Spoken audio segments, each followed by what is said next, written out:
Pernah gak sih mikir, dari tahun ke tahun, semakin bertambahnya usia, maka keadaannya semakin realistis.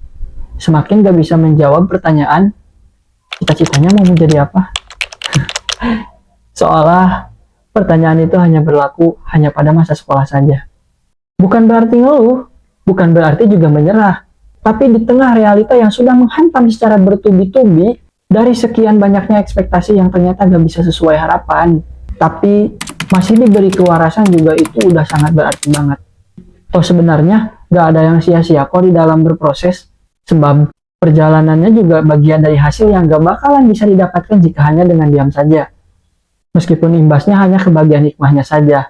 Dan kita yang memang masih biasa-biasa saja, ternyata mampu menerima kekalahan tanpa menyalahkan keadaan itu adalah kelebihan yang tidak semua orang lain miliki. Terdengar sepele, tapi tidak semua orang bisa mengakui kelemahannya sendiri. Kalau kata orang-orang yang saya pun tidak tahu siapa yang memulai cuitan yang sedang ramai di sosmed ini, mereka bilang, kalau nasi sudah terlanjur menjadi bubur, maka buatlah bubur yang enak. Ya memang benar, apa yang salahnya dengan bubur? Yang ternyata sebenarnya bisa kita nikmati apa yang sudah terlanjur. Sebab garis finish itu gak semua tentang kemenangan, melainkan juga tentang penerimaan. Berhenti meracuni pikiran dengan berandai-andai yang tidak pernah selesai. Gak semua impian harus bisa digapai. Sebagian darinya harus bisa diterima dengan lapang dada. Ketenangan juga bagian dari kemenangan. Emang semudah itu ya menerimanya? Ya memang iya. Memang menyakitkan dan memang menyedihkan. Tapi ya buat apa? Kita selain harus belajar dari kesalahan, dari kekalahan, harus juga belajar menerimanya. Kalau ternyata sakit hati ya, terima saja sakit hatinya. Kalau misalkan perlu menangis, ya menangis saja.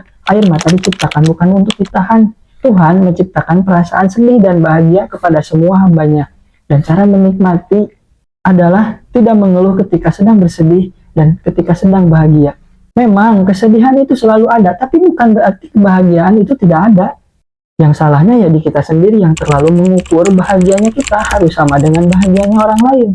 Yang padahal semua manusia di bumi ini punya kadar kesedihan dan bahagianya masing-masing yang mungkin saja bagian sedihnya sengaja tidak diperlihatkan atau memang tidak kelihatan oleh kita yang terlalu pandai melihat yang enak-enaknya saja.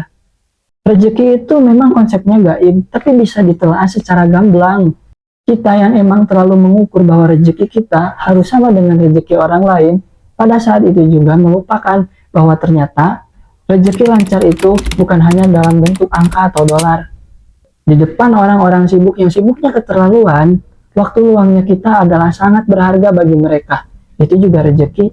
Atau sesekali berkunjunglah ke rumah sakit sengaja, healing, berlibur ke rumah sakit dan melihat bagaimana orang-orang yang sakit di sana, yang sedang melawan penyakitnya, melihat keadaan kita yang masih sehat-sehat aja.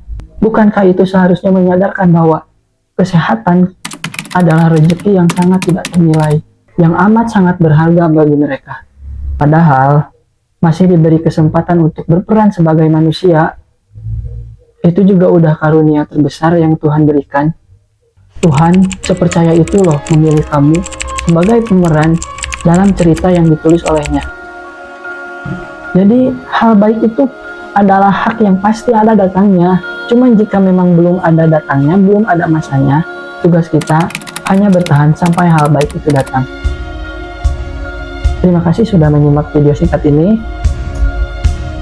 Saya Rita Asyakir dan saya manusia.